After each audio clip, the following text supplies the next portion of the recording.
Hello, Kiana Sage here for Being in Sync. This is April, Being in Sync Vibes 2022. And today I'm talking about no more do-overs.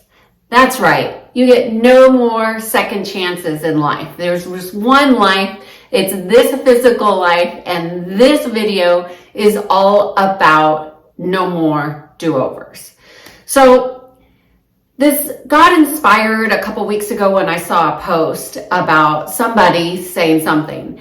And it reminded me of when I was 29 years old. And I got a phone call at about 3 o'clock in the morning. And it was my brother calling me to tell me my dad had passed away.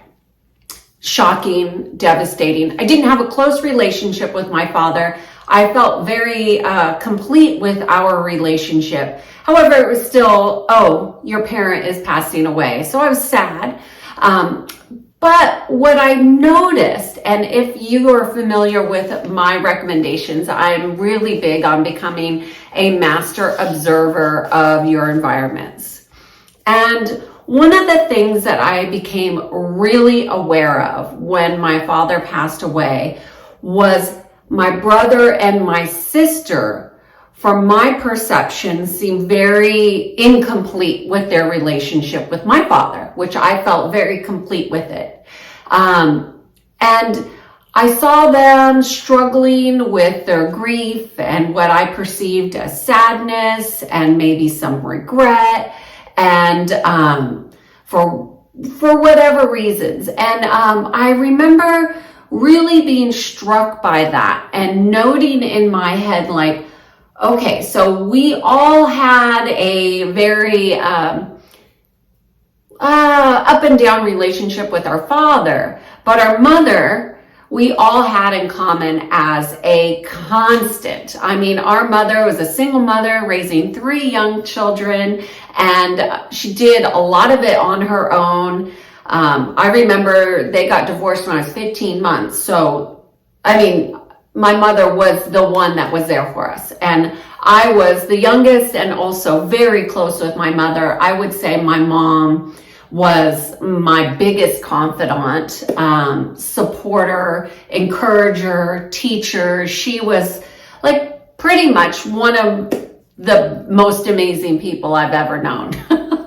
And, of course, pluses and minuses, we all have our personalities here. And so what I remembered is when we were going through the grief process with my family, I remember like, we all have a close relationship with my mom. Like, I don't really want them to struggle with that same issue with my mother. And I also remember thinking like, oh my gosh, we didn't know he was going to die. So we know life and death is part of life. So, I want to make sure that my mother absolutely knew unequivocally like the impact that she had on my life and all those around her. So I went on this task that I created, and it was really about, this is back before email now became very prevalent. This is way back with snail mail. And I got a list of all of her clients that I knew were good and loyal clients of hers and considered her, a friend.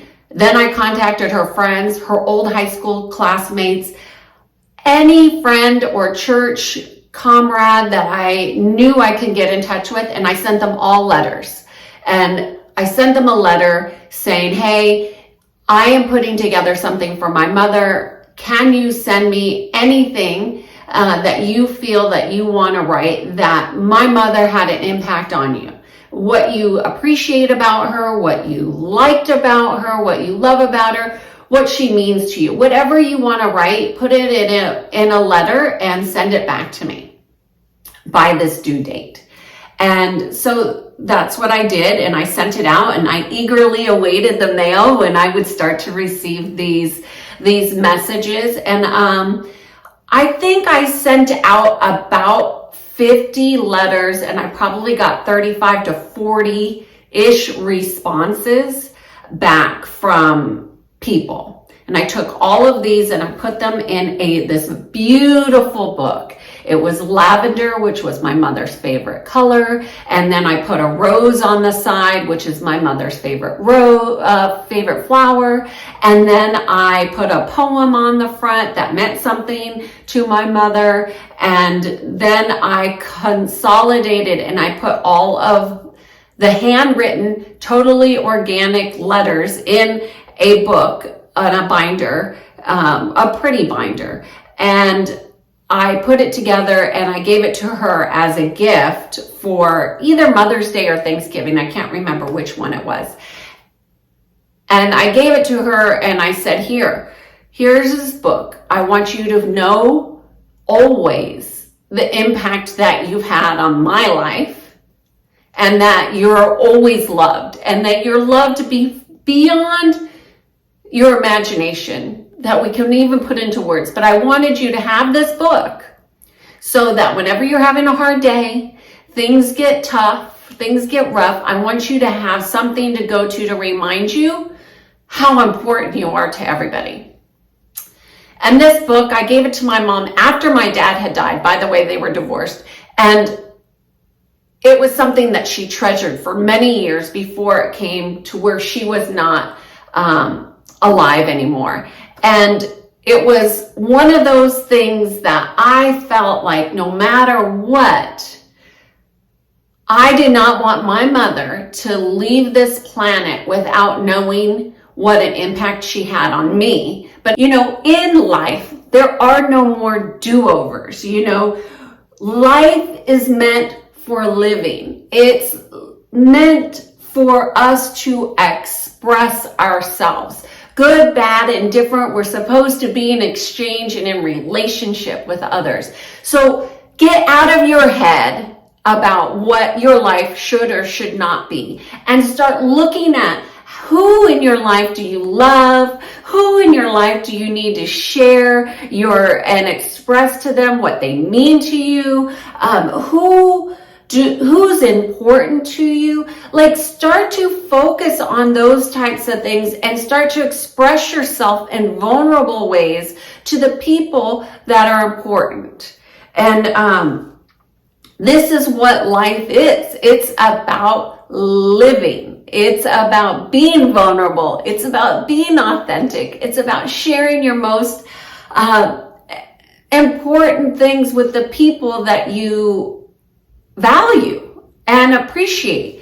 And here's one thing that I know for sure is that when my mother passed away, I had no regrets, except for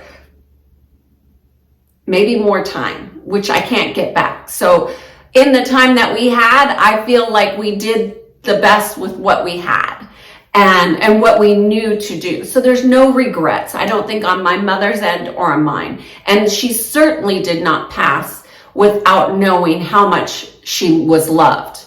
She left this planet knowing that she was loved. So, and I know as a single mom, that's often a doubt and a question that many of my clients come with was, they don't articulate it, but it's, do they make a difference? And I wanted to answer that question for my mother without posing the question. I wanted her to know.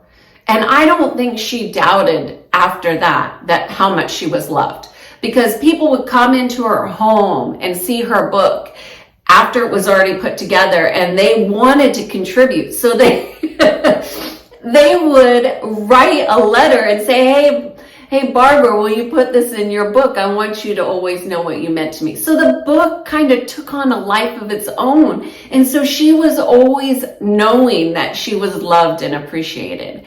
And I guess my message for you today, and for whoever is listening to this, whenever you listen to it, is that there's no more do-overs in life. Do and live without regret. Share your life with others. Get out of your head and have those important, worthy conversations, because you are worth it. Cheers to being in sync.